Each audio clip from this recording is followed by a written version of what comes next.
요한복음 강의 57번째 시간으로 죽은 자의 부활을 보기 위한 믿음이라는 제목으로 말씀을 보겠습니다. 사람이 죽으면 몸에 변화가 나타나기 시작합니다.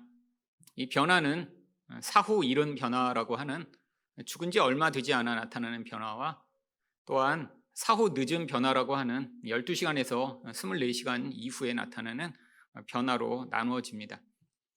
죽은 지 두세 시간만 돼도 이 사후 이른 변화라고 하는 변화가 몸에 나타나는데 몸이 먼저 이렇게 돌처럼 단단하게 굳어진다라고 합니다. 이것을 사후 강직이라고 한다라고 하죠.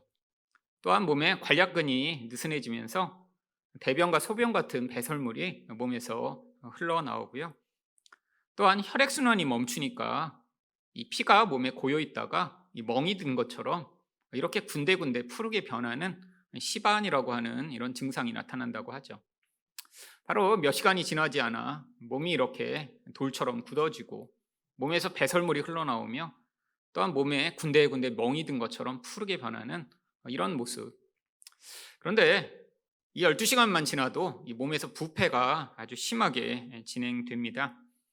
이 부패는 몸속에 있던 많은 박테리아와 대장균이 이제 면역 체계가 붕괴되면서 몸 전체로 퍼져서 몸을 썩게 만들기 때문에 나타난다라고 합니다.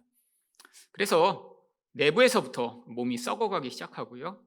그리고 하루만 지나도 아주 심각한 시체 썩는 냄새가 난다라고 하죠. 이렇게 몸이 썩으면 반드시 그 냄새를 맡고 다양한 종류의 파리들이 모여듭니다. 물론 파리만이 아니라 이렇게 야외에서 죽은 사람은 뭐 파리 외에도 다양한 곤충들이 모여든다고 해요. 근데 이렇게 모여든 곤충들을 사체곤충이라고 부르는데요.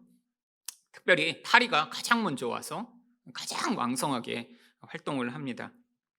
파리가 찾아오면 바로 몸의 구멍마다 알을 낳는다고 합니다. 눈, 코, 귀, 입 등 바로 몸 안으로 침투할 수 있는 그런 공간을 찾아 파리 한 마리가 약 400개 정도의 알을 낳는데요.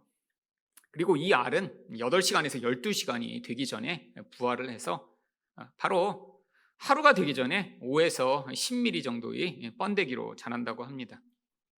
이 번데기들이 그래서 뭐 파리가 100마리 왔다 그러면 몸에 4만 개의 알을 낳는 거고 4만 개의 구더기가 생기는 거죠.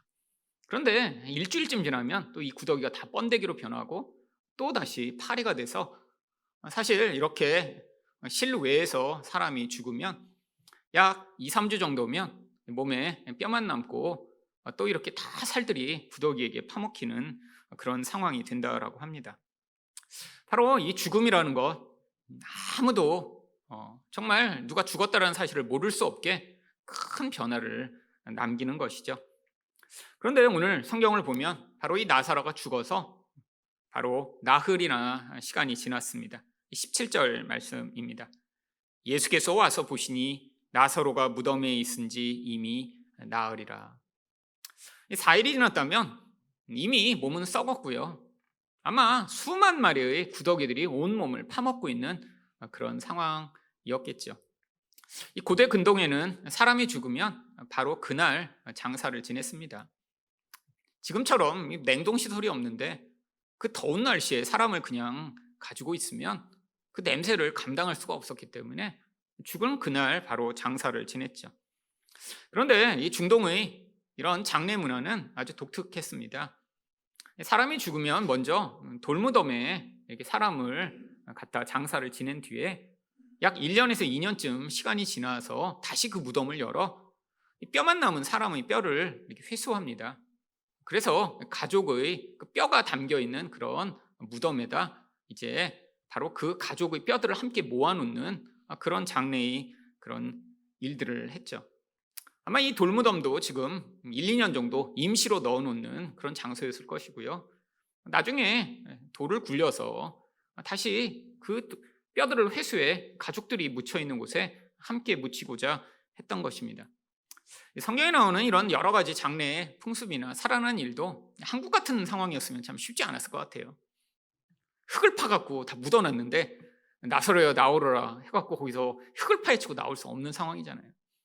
사실 이 독특한 장례 문화 때문에 바로 이런 일들이 가능했던 것입니다. 여러분, 그런데 성경에 이렇게 나사로가 살아난 이 사건이 왜 기록된 것인가요? 그러면 이건 예수 믿는다고 다시 재현되는 그런 일이 아닙니다. 아마 우리도 이렇게 죽었다가 살아난 사람을 그렇기 때문에 일생 동안 보는 것이 불가능하죠. 그런데 왜 이 이야기가 기록되어 있냐면 바로 영적으로 죽은 자들을 예수님이 살려내시는 분이심을 우리에게 가르치시고자 하고 있는 것이죠. 여러분, 우리는 이 육적 죽음만을 너무 무섭고 또 너무 현실적인 것으로 받아들입니다. 많은 사람들이 우리 주변에서 이렇게 일찍 돌아가시는 분도 있고요. 또 성인이 되면 많은 장례식에 가게 되죠. 또한 가족이나 친척 중에 가까운 분들이 돌아가시는 것 여러 차례 보게 됩니다. 그런데 성경은 이 육적 죽음보다 더 무섭고 더 영구한 것을 영적 죽음이라고 이야기를 합니다. 그래서 육체는 살아있지만 영혼이 하나님과 관계 맺지 못한 자들을 성경은 죽은 자라고 이야기를 하고 있습니다. 에베소 5장 14절입니다. 그러므로 이르시기를 잠자는 자여 깨어서 죽은 자들 가운데서 일어나라. 그리스도께서 너에게 비추이시니라 하셨느니라. 여기는 잠자는 자와 죽은 자라고 하는 두 무리가 나옵니다. 그런데 이 죽은 자는 바로 예수를 알지 못하고 생명을 얻지 못한 세상 사람들이죠. 영적인 눈으로 보지 않으면 그냥 살아있는 사람이에요. 그런데 여기에 또 다른 어떤 무리가 나오죠? 자는 자입니다. 죽지는 않았어요. 움직이지 않습니다. 멀리서 볼 때는 죽은 자나 자는 자나 구분이 안 될 정도로 마치 아무것도 하지 않는 것 같은 모습을 가진 사람. 예수는 믿었는데 그 생명이 그 안에서 풍성하게 나타나지 않기 때문에 전혀 구별할 수 없는 모습을 가지고 있는 그런 예수 믿는 사람들을 자는 자라고 이야기를 하고 있는 것이죠. 여러분, 이렇게 성경이 이야기하는 죽은 자, 이 영이 죽어 있는 자는 사실 실제로 육체가 죽은 시체와 아주 유사한 모습들을 보여줍니다. 첫 번째로 이 육체가 죽으면 몸이 다 굳어져 버리잖아요. 반응할 수 없잖아요. 영적으로도 마찬가지입니다. 바로 영이 죽은 자는 아무리 자극을 하고 아무리 흔들고 아무리 바늘을 찔러도 절대로 반응을 하지 않습니다. 아니, 영이 살아난 자는 말씀에 은혜도 받고 감동도 느끼고 하나님을 향해 반응하며 끊임없이 그 살아있음의 반응을 하게 되어 있는데, 영이 죽으면 절대로 반응하지 않는 그런 나무 통학과 같은 상태가 되어버리죠. 또한 시체가 죽으면 이렇게 부패한 냄새를 풍기듯 인간이 영혼이 죽어버리면 여러 가지의 더럽고 추한 냄새를 풍기게 되어 있습니다. 여러분, 사람이 이 영혼 안에서 뿜어져 나오는 그 악취를 뿜어내는 사람과 함께 있다고 생각해 보세요. 어떤 사람과 함께 있는데 너무 이기적이에요. 자기밖에 알지 못해요. 늘 화를 내요. 늘 미워하고 입에서 나오는 모든 말은 비난과 원망과 멸시와 천대의 말만 하고 있다고 생각해 보세요. 아마 육신이 병드는 것보다 영혼이 병들어 그 영혼에서 뿜어져 나오는 그 악취와 그 더러운 것들을 감당하는 것이 훨씬 더 고통스러울 것입니다. 아마 우리 인생에서 그런 사람들을 많이 만나보았을 거예요. 함께 있는데 계속해서 정말 불안하게 만들고 고통스럽게 만드는 그런 사람. 이게 바로 시체가 뿜어내는 냄새와 같은 것이죠. 그런데 바로 죽은 사람의 이 더러운 이 냄새를 맡고 파리들이 몰려들듯 인간에게도 바로 이 더러운 파리와 같은 더러운 영들이 모여들게 되어 있습니다. 여러분, 분노하는 사람이 단순히 분노만 하는 줄 아세요? 여러분, 분노를 할 때 바로 이 분노의 영이라고 하는 더러운 영이 그 사람의 영을 지배해 바로 그냥 화내는 정도를 넘어서 나중에는 화내고도 자기가 왜 그렇게 화냈는지 알지 못하는 수준으로 화를 낼 때까지 몰아가는 경우들이 있습니다. 여러분, 쾌락을 추구하는 사람이요, 단순히 쾌락을 한번 추구하고 야 재밌다, 야 맛있다, 즐겁다로 끝나는 것이 아니라 거기에 사로잡혀 인생을 파괴할 때까지 몰아가는 이 더러운 영이 그 사람의 영에 영향을 미치게 되어 있죠. 여러분, 돈을 사랑하는 이 사랑하는 마음이요, 우리는 다 돈을 사랑하죠. 그런데 어떤 사람의 경우에는 이 돈에 대한 사랑이 너무 지나쳐 주변 사람을 심지어는 죽이고 빼앗고 파괴하는 자리까지 가는 이 비참하고 악한 행위를 저지르면서도 그것이 잘못인지 알지 못하는 이 모습이요. 이게 바로 인간의 영혼에서 뿜어나오는 이 시체와 같은 썩은 내를 맡고 몰려드는 더러운 영들이 한 사람의 영혼을 사로잡고 파괴적으로 몰아가는 바로 이런 모습인 것이죠. 여러분, 이게 바로 육체가 죽고 육체가 썩어 냄새를 풍기는 것보다 더 비참하고 더 안타까운 모습입니다. 여러분, 어떤 사람이 몸이 이렇게 아프다 죽는 것을 보며 우리가 참 너무 안타깝다 불쌍하다라고 여기는 것, 여러분, 예수 믿는 사람은 이 수준에 머물면 안 되죠. 영혼이 죽어 정말 우리가 눈으로는 당장은 확인은 할 수 없지만 마치 진짜 이 썩은 내를 풍기며 더러운 영의 그런 놀이터가 돼 죽어가는 그 영혼을 볼 때 마치 이 마르다와 마리아가 예수를 향해 우리 오빠를 제발 살려주세요라고 간구했던 것처럼 이런 죽어가는 자를 오직 예수 그리스도만이 살리실 수 있다는 믿음을 발휘하는 이 놀라운 은혜, 그 은혜가 우리에게 있어야 할 것입니다. 여러분, 그런데 왜 예수님이 이곳에 오셔서 나사로를 당장 살리시지 않고 이 마르다와 마리아와 이 긴 대화를 하신 것일까요? 마르다와 마리아에게 더 견고하고 온전한 믿음을 심어주시고자 했던 것이죠. 여러분, 예수님의 부활이라는 게 이런 온전한 믿음 이후에 나타나야지, 기적이 나타난 뒤에 그때 생기는 것은 믿음이라고 부르지 않습니다. 여러분, 우리가 이해할 수 없는 그런 놀라운 일들이 일어났을 때 충격을 받고 놀라며 환호하는 것, 그거는 모든 사람이 할 수 있는 일이에요. 하지만 하나님이 우리에게 믿음을 요구하십니다. 바로 이런 놀라운 죽은 자가 살아나는 그 믿음. 여러분, 그런데 정말 이 믿음으로 예수님이 이 일들을 행하실 수 있음을 믿게 되었을 때 바로 이런 놀라운 일이 일어난 자는 어떻게 반응할 수 있나요? 바로 우리 예수님을 높이며 경배하며 찬양하는, 하나님이 우리를 만드신 그 목적, 하나님 백성들을 나를 위해 찬양하는 자로 지으신 이 하나님의 목적을 성취할 수 있는 것이죠. 그래서 하나님이 바로 이 사건을 통해 이 마르다와 마리아가 이 온전한 믿음을 배워 이 죽은 자가 살아나는 이 놀라운 일들의 증인이 되도록 하시던 것입니다. 그렇다면 어떤 믿음이 죽은 자의 부활을 볼 수 있나요? 첫 번째로 예수님을 전능하신 하나님으로 믿는 믿음입니다. 20절 말씀입니다. 마르다는 예수께서 오신다는 말을 듣고 곧 나가 맞이하되 마리아는 집에 앉았더라. 여러분, 마르다와 마리아 성경에 여러 번 나왔던 인물들입니다. 근데 이 두 사람이 전혀 다른 반응을 보여요. 예수님이 오셨을 때 마르다는 잽싸게 나가서 예수님을 맞이하기에 달려나갔는데 마리아는 나오지 않고 있습니다. 왜 이런 다른 반응을 보인 것일까요? 첫 번째는 성격이 차이가 나서 그렇겠죠. 다른 에피소드에 보면 이 마르다는 열심히 섬기며 뛰어다니며 애쓰는 행동파, 소위 요즘의 MBTI로 이야기하면 E라고 하는 외향성을 가진 사람일 것입니다.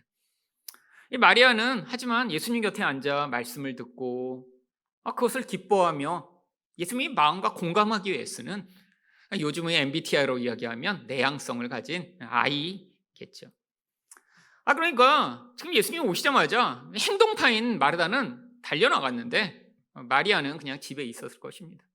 근데 이게 단순히 성격적인 것을 넘어서는 어떤 부분이 있는 것 같아요. 무엇이죠? 실망감의 차이입니다. 여러분, 마리아는 예수님을 자기 향유 옥합을 깨트려 섬길 수 있는 그런 사랑이 너무너무 많은 사람이에요. 그런데 왜 사랑한 거죠? 이게 단순히 이성적 사랑인가요? 아닙니다. 바로 예수님이 이런 놀라우신 분이라는 사실을 믿는 경배의 대상으로 예수님을 섬긴 것이죠. 여러분, 예수님을 누구보다 사랑하고 경배하는 자, 그런데 그 예수님이 자기 가장 큰 필요인 자기 오빠가 죽었을 때 살려내시는 일에 오시지 않아서 오빠가 죽었다는 이 사실로 말미암아 어떤 누구보다 실망감이 컸을 것 같습니다. 그런데 이 두 사람이 사실 예수님에게 똑같은 말로 반응합니다. 21절을 보시면 마르다가 예수께 여짜오되 주께서 여기 계셨더라면 내 오라버니가 죽지 아니하였겠나이다. 너무 당연한 말이죠. 이전에 이들은 바로 문둥병자였던 시몬이 병이 치료되는 것들을 보았습니다. 여러분, 근데 문둥병이 이렇게 걸렸다가 낫기도 하는 그런 병인가요? 아닙니다. 이스라엘에서 문둥병에 걸리면 사형 선고나 마찬가지인 거예요. 모든 인간관계가 끊어지며 공동체에서 떠나 멀리 정말 유배된 것 같은 그런 삶을 사는 가장 비참한 병이죠. 걸렸다가 나을 수 있는 그런 상황이 아니에요. 근데 바로 이들의 아버지로 추정되는 이 시몬이 문둥병에 걸렸다 나았는데, 그래서 이 가족과 특별한 관계를 맺게 되었는데, 아니 자기 오빠가 아플 때 예수님이 곁에 계시기만 했더라면 오빠가 죽지 않았을 텐데요.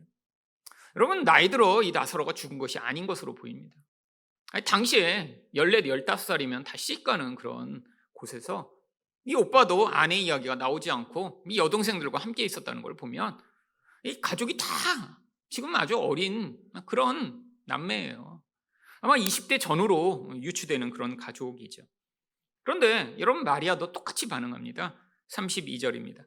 마리아가 예수 계신 곳에 가서 배웠고 그 발 앞에 엎드려 이르되 주께서 여기 계셨더라면 내 오라버니가 죽지 아니하였겠나이다. 여러분, 마리아는 예수님이 오셨는데도 나오지 않으니까 예수님이 일부러 부르십니다. 마리아에게 나오라고 하라고. 그제서야 나와요. 근데 바로 이 말 너무 당연한 반응이죠. 여러분, 근데 이 말에서 무엇을 찾아볼 수 있나요? 이들이 바로 예수님을 조건적인 믿음을 가지고 바라보고 있었음을 알 수 있습니다. 어떤 조건인가요? 예수님은 병자는 치료하실 수 있지만 죽은 자는 살리실 수 없다라고 하는 조건이죠. 왜? 이전에 자기 경험에 비추어 예수님을 지금 판단하고 있는 것입니다. 이전에 시몬, 우리 아버지가 이렇게 문둥병에서 나왔는데, 그러니까 병은 치료하실 수 있지요, 우리 예수님이. 또 하나의 조건은 무엇인가요? 예수님이 병자가 계신 곳에 오셔야 병이 치료된다라고 하는 조건이죠. 여러분, 그런데 우리가 성경을 통해 이 두 가지가 다 잘못된 조건이라는 사실을 알고 있습니다. 여러분, 예수님은 병자만 치료하실 수 있나요? 아니죠. 죽은 자도 살리실 수 있는 분이시죠. 아니, 예수님은 그 자리에 꼭 계셔야 병이 나을 수 있나요? 아니죠. 여러분, 어떤 사람은 자기 하인이 병들었는데, 아니 군대에서도 이렇게 말하면 명령대로 하는데 예수님도 만약에 그런 권세를 가지신 분이면 말씀으로 치료할 수 있음을 제가 믿습니다라고 고백했을 때 예수님이 말씀으로 치료하세요. 여러분, 예수님은 그 자리에 안 계셔도 치료가 가능한 분입니다. 여러분, 그런데 이런 조건적 신앙은 무엇에 근거한 것인가요? 우리 예수님을 지금 하나님으로 믿지 않고 있는 바로 그런 불신앙에 근거한 것이죠. 여러분, 증거가 어디에서 나오나요? 22절입니다. 그러나 나는 이제라도 주께서 무엇이든지 하나님께 구하시는 것을 하나님이 주실 줄을 아나이다. 여러분, 굉장한 믿음의 반응인 것 같아요. 이제라도 하나님께 간구해서 우리 오빠 살려달라고 말씀하시면 예수님이 말씀을 듣고 우리 오빠가 살아날 거라고 제가 믿습니다. 여러분, 근데 이것도 조건적입니다. 어떤 조건이요? 예수님을 하나님으로 믿고 있는 그런 믿음의 반응이 아니라 예수님을 위대하신 분, 놀라운 하나님의 사람, 구약이나 보여주었던 선지자와 같은 그런 분으로 지금 믿고 있는 것이죠. 여러분, 지금도 많은 사람들이 예수님을 아주 좋은 분, 친구와 같은 분, 사랑이 많은 분, 위대하신 분으로 생각하지만 하나님으로 믿지 않는 경우가 아주 많이 있습니다. 여러분, 구약의 하나님은 뭔가 창조도 하시고 심판도 하시고 놀라운 능력을 가지고 계신데, 우리 예수님은 인간처럼 오셔서 하나님의 대행자로 오셨지만 그분은 그래서 이렇게 하나님처럼 무섭지도 않고 친구처럼 우리가 친밀하고 좋은 분이니까 뭔가 하나님과는 다른 분인 것처럼 생각하는 사람들이 굉장히 많죠. 근데 그 예수님이 하나님이세요. 하늘에 계신 하나님이 이 땅에 육신을 가지고 오신 분이시고, 물론 다른 인격을 가지고 계시지만 그분이 그냥 하나님이세요. 구약에서부터 보여주었던 그 전능하신 분, 세상을 창조하시고 죽은 자를 살리시며 온 세상을 심판하실 수 있는 그분이 바로 예수님이신데, 예수님이 너무나 초라하고 약한 모습으로 이 땅에 오셨더니 뭔가 위대하고 놀라운 분이신 것 같은데 그분은 하나님이 아니신 것이라고 생각했던 것이죠. 여러분, 구약 성경을 보면 이런 위대한 사람들이 있었습니다. 특별히 엘리야와 엘리사를 통해 놀라운 하나님의 사람들이 어떤 일을 행하는지를 보여준 경우가 있죠. 여러분, 구약에서도 죽은 자가 살아났던 일이 그래서 몇 차례 있습니다. 바로 다 엘리야와 엘리사의 사역을 통해 일어났던 일이죠. 엘리야가 누구를 살렸나요? 바로 사르밧 과부의 아들이 죽었을 때 그를 살려냅니다. 열왕기상 17장 17절부터 24절을 보시면, 이 일 후에 그 집 주인 되는 여인의 아들이 병들어 증세가 심히 위중하다가 숨이 끊어진지라 여호와께 부르짖어 이르되 내 하나님 여호와여, 주께서 또 내가 우거하는지 과부에게 재앙을 내리사 그 아들이 죽게 하셨나이다 하고 그 아이 위에 몸을 3번 펴서 엎드리고 여호와께 부르짖어 이르되 내 하나님 여호와여, 원하건대 이 아이 혼으로 그의 몸에 돌아오게 하옵소서 하니 여호와께서 엘리야의 소리를 들으심으로 그 아이 혼이 몸으로 돌아오고 살아난지라. 여러분, 놀라운 일이죠. 죽은 자가 살아났습니다. 그런데 여기에는 어떤 조건이 있나요? 지금 엘리야가 살린 게 아니에요. 그래서 하나님을 향해 어떻게 합니까? 부르짖었습니다. 지금 엘리야도 확신이 없는 거예요. 확신이 있었으면 하나님 빨리 살려주세요 이러면 되는데, 하나님 지금 어떻게 하시려고 이걸 지금 내가 이 집에서 지금 이렇게 기거하면 내가 지금 여기서 공개를 받고 있는데 죽으면 어떡해요? 하나님 앞에서 간절한 마음으로 기도하는데 지금 엘리야도 100% 확신이 없어요. 그러니까 부르짖으며 하나님 제발 살려주세요, 살려주세요. 그런데 하나님이 그 기도를 들으시고 살려주셨습니다. 여러분, 엘리사도 또 똑같은 일이 있습니다. 열왕기하 4장 32절부터 34절을 보시면, 엘리사가 집에 들어가 보니 아이가 죽었는데 자기 침상에 눕혔는지라. 이 아이는 바로 이 엘리사를 공개하던 수넴 여인의 아이였습니다. 근데 죽으니까 이 여인이 이 엘리사를 불렀죠. 그래서 어떡합니까? 들어가서는 문을 닫으니 2사람뿐이라. 엘리사가 여호와께 기도하고 아이 위에 올라 엎드려 자기 입을 그의 입에, 자기 눈을 그의 눈에, 자기 손을 그의 손에 대고 그의 몸에 엎드리니 아이 살이 차차 따뜻하더라. 사실 하나님께 기도하며 하나님 내게 주시는 그 은혜가 이 아이에게도 흘러가 그 생명의 기운을 이 아이에게 전달해 주시옵소서라는 마음으로 지금 이 아이와 온 몸을 붙이며 기도했던 것이죠.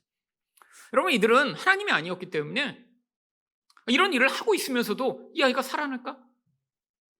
확신이 없습니다. 아니, 하나님 편에 모든 결정권이 있는 거죠. 아무리 열심히 기도해도 하나님이 들어주지 않으면 살아나지 못하는 거죠. 여러분, 기도의 결정권은 다 하나님에게 있습니다. 열심히 기도하면 하나님이 들어주시나요? 사실 열심과 별로 관계없는 것 같아요.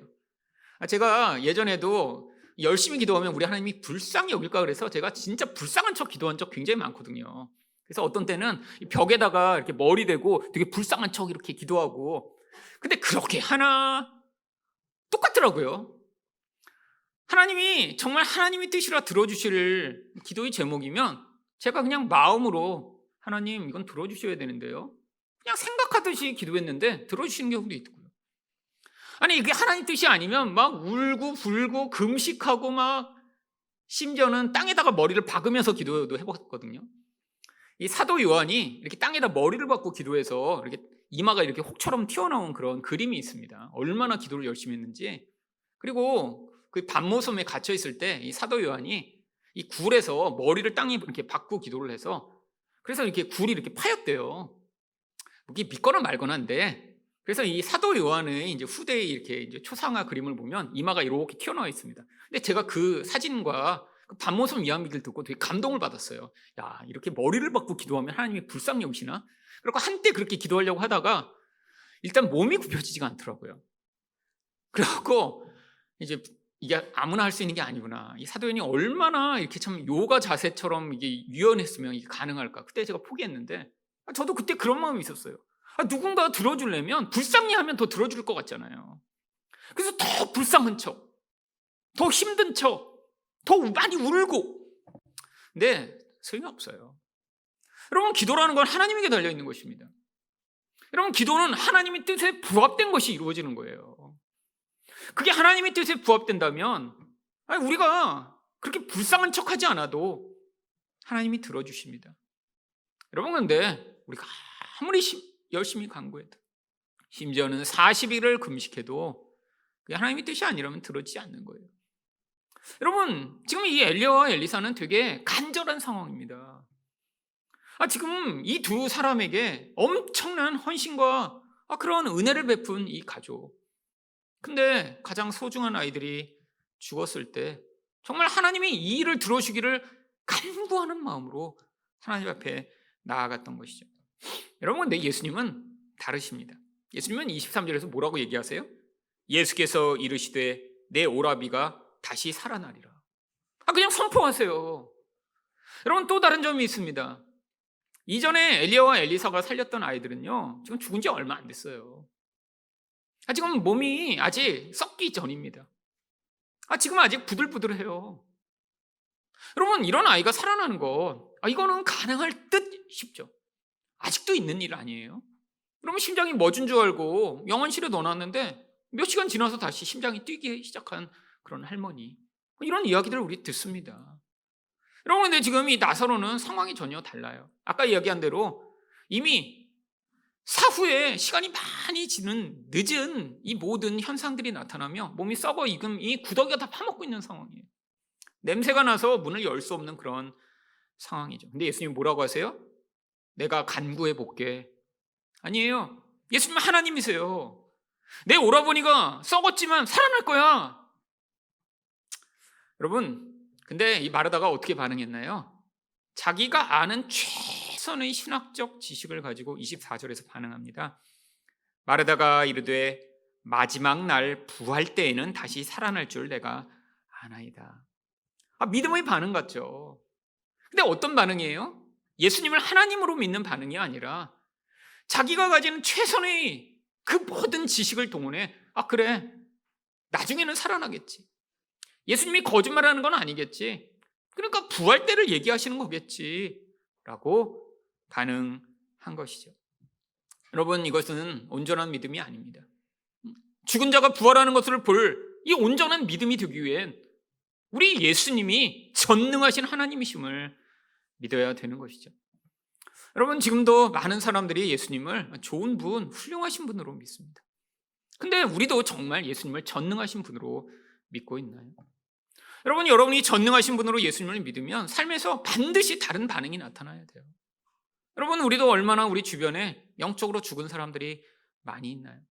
아니, 예수는 믿는데 잠자는 것 같은 사람은 사실 진짜 많습니다. 진짜. 저도 이제 코로나가 어느 정도 회복되고 이 자리에 좀 성도분들은 안 보이는 분들, 매주 보이는 분들은 지금 여러분 살아계신 분이고요. 지금 자는 분들이 우리 교회도 좀 계시거든요. 그래갖고 전화를 좀 하는데 사실 저도 맨날 전화하기 미안하잖아요. 이게 뭐 전화하면 빤하죠. 뭐 오시라고 하는 말밖에 더 하겠어요. 잘 지내세요? 뭐 처음에 얘기하고 좀 교회 좀 오세요. 근데 한 번, 두 번, 지난 2년간 뜨문뜨문 이제 했었는데 이번 주에도 전화를 하면 그러니까 이제 어떤 분들은 아예 안 받아요. 그러니까 저도 이걸 계속 받을 때까지 그냥 10번이고 20번이고 해야 되나 마음에. 근데 이제 저도 사실 소심하니까 어떤 분은 받을 때까지 한대요. 받을 때까지. 그리고 자기 번호로 안 받으면 어느 목사님은 이제 딴 번호로 이렇게 돌아가면서 계속 전화를 한대요. 그래갖고 이제 미안해서 꼭 나오게 하려고. 근데 저는 도저히 못 하겠어요, 그렇게. 그래서 오늘 이번 주에도 이제 한두 번 하다가 안 받으시면 그냥 놔두고. 불편하죠. 여러분, 사실은 이게 열심의 문제가 아니잖아요. 여러분, 그런데 많은 사람들이 예수를 믿지만 자는 것 같은 그런 모습일 때 얼마나 답답한가요? 그리고 주변에 정말 이 사람이 예수를 믿나 안 믿나 헷갈리는 경우도 굉장히 많이 있습니다. 죽은 것 같은 그런 사람도 되게 많아요, 우리 주변에. 여러분, 예전에 정말 하나님을 만났던 경험이 있는 분들은 특별히 우리 자녀 세대를 보며 얘네들이 정말 진짜 예수를 믿는 것인가? 여러분, 답답하고 마음이 힘들 때가 되게 많이 있습니다. 여러분, 그때 낙심이 됐다. 지금 예수님을 전능하신 하나님으로 안 믿어서 낙심이 되는 거예요. 여러분, 예수님을 전능하신 하나님으로 믿는다면 예수님이 지금 이 자리에 오셔서 함께 계시던, 우리가 눈으로 확인하든 아니하든 그분이 살려내실 수 있습니다. 근데 우리가 낙심하고 있다는 건 뭐예요? 지금 예수님을 전능하신 하나님으로 믿지 아니하고 사실 우리가 가지는 열심, 내가 하던 노력, 또 내가 보이는 그 행위의 결과가 내가 원하는 시점에 당장 나타나기를 원하는 것이죠. 어쩌면 마르다와 마리아의 반응처럼 이게 온전한 믿음이 없을 때 우리는 낙심하게 됩니다. 여러분, 온전한 믿음이 있으면 오히려 낙심하지 아니하고 끝까지 흔들리지 아니하며 사실 여러분이 사랑해야 할 사람들을 더 사랑하고 복음을 전할 기회를, 전할 때를 봐 끊임없이 전할 수 있죠. 여러분, 근데 낙심하면 어떻게 되나요? 자기 의의를 삼고 자기 노력으로 누군가를 변화시키고자 하면 여러분 분명히 중간에 낙담하며 포기하고 싶으며 또 내가 이렇게 많이 열심히 했는데라고 하는 자기 의의가 발동되며 분노하게 됩니다. 여러분, 지금 어떤 사람을 향해 어떤 반응을 보이고 계신가요? 여러분이 끊임없이 사랑을 베풀었는데 그게 눈에 보이는 어떤 시점에 변화가 나타나지 않을 때 여러분 혹시 낙심하고 뭐 다 안 되는 거 아니야? 라고 포기하고 계신 것은 아닌가요? 여러분, 우리에게 온전한 믿음이 필요합니다. 여러분이 온전한 믿음을 가질 때 바로 이 예수님이 하나님으로서의 그 놀라운 생명의 능력을 베푸시면 아마 여러분은 그 하나님의 놀라운 은혜로 말미암아 우리 하나님을 온전히 찬양하고 경배하는 자리에 설 수 있는 것이죠. 바로 여러분이 이 온전한 믿음으로 우리 예수님을 온전히 찬양하는 자리에 서시는 분들이 되시기를 축원드립니다. 두 번째로 어떤 믿음이 죽은 자의 부활을 볼 수 있나요? 예수님을 그리스도로 믿는 믿음입니다. 그때 예수님이 25절 상반절에서 뭐라고 말씀하시나요? 예수께서 이르시되 나는 부활이요 생명이니.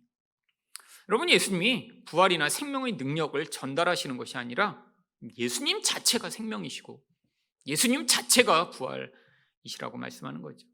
그러니까 예수님을 만나면 바로 이 생명을 얻게 되는 것입니다. 여러분, 그렇기 때문에 이 예수님을 만난 자에겐 반드시 변화가 나타나는데 그 변화 이야기가 25절 하반절에 이렇게 나옵니다. 나를 믿는 자는 죽어도 살겠고. 여러분, 여기서 이 죽어도는 무엇을 의미하는 것인가요? 육적 죽음을 의미하는 것이죠. 여러분, 육적으로는 죽어도 영혼은 영원히 산다라는 것이죠. 여러분, 예수님이 주시는 생명은 바로 그 생명을 이야기하는 것입니다. 그래서 여기 계신 모든 분들도 사실 다 죽게 되어 있습니다. 여러분, 예수님이 살려내신 나사로도요, 그래서 그 이후에 아직까지 살고 있나요? 아니요. 그 이후에 몇십 년 더 살다가 죽었겠죠. 여러분, 다 죽습니다. 근데 성경이 바라보는 이 죽음은 아무것도 아닌 거예요. 마치 어떤 사람이 옷을 입고 그 옷을 벗어버린 뒤에 새 옷을 입는 것처럼 이 땅에 하나님이 한계 지어주신 그 몇 년 동안 우리가 이 육신이라는 옷을 입고 왔다가 생명을 얻은 자들은 육신을 벗어버리고 영원한 생명을 얻게 되는 것이죠. 그뿐 아니라 26절 상반절에서는 뭐라고 말씀하시나요? 무릇 살아서 나를 믿는 자는 영원히 죽지 아니하리니. 여러분, 살아서 예수님의 생명을 얻은 자는 육적으로는 죽어도 예수님은 그걸 죽음이라고 여기시지 않는다는 거예요. 그러니까 그냥 영원히 산다라고 말씀하시는 것이죠. 여러분, 예수님은 우리를 영으로 바라보시는 분이십니다. 여러분, 예수님이 우리를 보셨을 때 얘는 눈이 좀 작네, 키가 크네, 머리 색깔이 까마네, 아니 얼굴이 작네, 뭐 얼굴이 크네, 이런 걸로 보실까요? 예수님에게는 아무 의미가 없어요. 여러분, 전 세계에 있는 수십억의 인구들이 사실 다 다른 모습을 가졌잖아요. 여러분, 육적인 것으로 인간을 전혀 판단하시지 않고 그 사람이 가지고 있는 이 영혼을 바라보시며 우리를 평가하십니다. 근데 예수님이 보시는 제일 중요한 것이 무엇이냐면 생명이 있는가 없는가의 문제죠. 여러분, 생명이 있다면 그 생명의 반응을 반드시 하게 되어 있고, 생명이 없다면 아까 말씀드린 대로 그 영적 죽음의 모습들을 끊임없이 풍겨내게 되어 있죠. 그러니까 예수님이 보실 때 생명이 있는 자는 그냥 영원히 산다라고 말씀하시는 거예요. 이 육적 죽음은 아무런 영향을 미치지 못한다라고 말씀하시죠. 여러분, 그런데 이 생명이신 예수님과 관계 맺을 수 있는 유일한 길이 무엇인가요? 그래서 바로 26절 하반절에 이것을 내가 믿느냐. 여러분, 믿음입니다. 믿음은 이 하늘의 생명을 받아들이는 영적 손과 같은 거예요. 여러분, 그런데 이 영적 손마저도 바로 하나님의 은혜로 말미암아 나타나는 것입니다. 여러분, 마치 이곳에 물을, 누군가 목이 말라서 물을 주기 위해선 그릇이 꼭 필요하잖아요. 믿음이 바로 그런 것이죠. 예수님이 이런 전능하신 분이시며 생명의 주인이 되신다는 것들을 우리가 받아들이기 위해 우리 마음에 믿음이라고 하는 그릇이 필요한데, 이것마저도 하나님이 성령으로 만들어내셔야 가능한 것이죠. 여러분, 왜 마르다에게 예수님이 이 과정들을 지금 계속 밟아가시며 예수님이 누구신가를 가르치시고자 하신 것인가요? 바로 이 마르다에게 온전한 믿음의 반응을 가르치시고자 하신 것이죠. 마르다가 뭐라고 고백하나요? 이르되 주여 그러하외다. 주는 그리스도시요 세상에 오시는 하나님의 아들이신 줄 내가 믿나이다. 여러분, 이 고백 가운데 바로 예수님이 전능하신 하나님이시라는 고백, 예수님이 그리스도라는 고백이 다 담겨 있는 것입니다. 여러분, 하나님의 아들이 바로 하나님이시라는 거예요. 여러분, 왕이 그 아들에게 모든 권한을 위임해 그 아들이 마치 왕인 것처럼 하늘에 계신 하나님이 이 땅에 오셨다면 그 아들에게 모든 권한을 위임해 그분이 하나님과 동등한 분으로 이 땅에 오셨다라고 지금 고백한 것이 예수님이 하나님 아들이라고 고백한 고백이죠. 예수님이 전능하시다고 고백한 거예요. 여러분, 아직 지금 죽은 자가 살아나는 것을 못 봤습니다. 근데 예수님이 말씀으로 말미암아 이전에는 예수님이 훌륭하신 분, 좋으신 분, 병자를 치료하시는 분 수준에서 예수님을 믿다가 바로 그 고백을 하게 된 거죠. 여러분, 예수님을 그리스도로 고백하는 고백은 무엇인가요? 바로 구약성경 전체가 예언하던 그분, 그리스도가 오시면 죄에서 우리를 자유케 하시며, 그리스도가 오시면 마귀로부터 우리를 자유케 하시며, 그리스도가 오시면 우리를 죽음으로부터 자유케 하실 것이라고 약속했던, 성경 전체가 예언하고 약속하고 보여주던 바로 그분이 예수님이심을 지금 고백하는 놀라운 믿음의 고백을 하게 된 것입니다. 여러분, 이게 믿음의 반응이에요. 여러분, 근데 믿음이 없으면 어떻게 되나요? 참 안타까운 반응이 나타납니다. 여러분, 이렇게 몸이 다 썩은 자가 살아났어요. 정말 이것처럼 놀라운 일이 있을까요? 아니, 좀 몇 시간 죽은 것 같은 그런 사람, 그래서 이제 몸이 서서히 식잖아요. 1시간, 2시간 돼서 이렇게 만지면 막 시체처럼 차갑지는 않을 거예요. 뭐 1시간에 몇 도씩 떨어진다고 그러더라고요. 그래도 1-2시간 돼서 이렇게 만졌는데 아직도 몸이 좀 따뜻해요. 근데 그러다가 살아나면 심장이 잠깐 멈췄다가 살아났구나, 이렇게 생각할 수 있죠. 근데 여러분, 몸이 다 썩어서 구더기가 막 온몸을 파먹고 있고, 여러분, 나사로가 이렇게 무덤에서 나왔을 때 몸에 구더기가 잔뜩 붙어있지 않았을까요? 뭐 무덤에서 나왔다고 누가 뭐 거기서 이렇게 그냥 쓰레받기로 구더기를 치워주고 깨끗하게 입고 나온 게 아니라 그 상태 그대로 나와요. 여러분, 그걸 직접 봐요. 그러면 예전에 예수님을 안 믿던 사람도 믿어야 되는 거 아니에요? 근데 이 놀라운 일이 일어나고 나서 사람들이 어떻게 반응했나요? 바로 11장 48절과 53절을 보시면, 만일 그를 이대로 두면 모든 사람이 그를 믿을 것이요 그리고 로마인들이 와서 우리 땅과 민족을 빼앗아 가리라 하니 이날부터 그들이 예수를 죽이려고 모의하니라. 여러분, 이때까지는 그냥 저 인간 그냥 죽었으면 좋겠다. 야야, 죽이자 그냥. 충동으로 막 돌을 던지고 죽이고 싶고 막 이랬는데, 이제부터는 계획을 세워서 죽이고자 합니다. 여러분, 살인에도 두 종류의 살인이 있잖아요. 1급살인과 2급살인. 여러분, 2급살인은 충동적으로 죽인 것입니다. 여러분, 싸우다가 화나갖고 그냥 확 밀쳤는데 죽었을 경우. 그래서 형이 좀 낮아요. 왜? 이런 경우 많죠. 갑자기 사람이 분노에 사로잡히고 갑자기 충동에 사로잡혀서 그렇게 되는 경우. 진짜 나쁜 게 뭐죠? 1급살인입니다. 계획 세우는 거예요. 누군가 미운 사람이 있어요. 그래서 차곡차곡 계획을 세워서 악질적으로 누군가를 제거하고자 하는 이 살해의 의도. 이전까지는 예수님이 말씀하시면 너무 화가 나서 그때 야, 저거 죽여 그래갖고 돌을 들고 죽이려고 하는 이런 충동적인 반응이었는데, 이때부터 뭐가 시작됐죠? 죽이기로 계획을 하고 모의를 하여 예수를 죽이고자 합니다. 그런데 어떤 사건 이후에요? 썩어버렸던 나사로가 살아난 사건을 목도한 이후에요. 여러분, 이게 믿음을 가진 자와 믿음이 없는 자의 반응이에요. 여러분, 지금도 하늘에서 예수님이 다시 오셔서 죽은 자들이 살아나고 놀라운 기적이 일어나면 세상 사람들이 와 하고 예수님을 믿을까요? 아닙니다. 똑같습니다. 똑같아요. 여러분, 예수님이 강한 힘을 가지고 오시면 그 힘 앞에 복종하는 척하는 가짜들이 많이 늘어나겠죠. 하지만 예수님이 원하시는 건 그런 힘 앞에 복종하는 자들이 아니에요.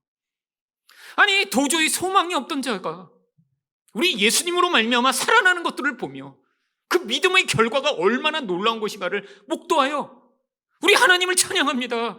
우리 예수님 만세라고 외치는 그 하나님의 백성들을 만들어내시고자 하시는 것이죠. 여러분, 그래서 우리 주변에 그렇게 죽어가는 것처럼 보이는 사람들, 아니 아무리 깨워도 일어나지 않는 것처럼 보이는 사람들이 있는 것입니다.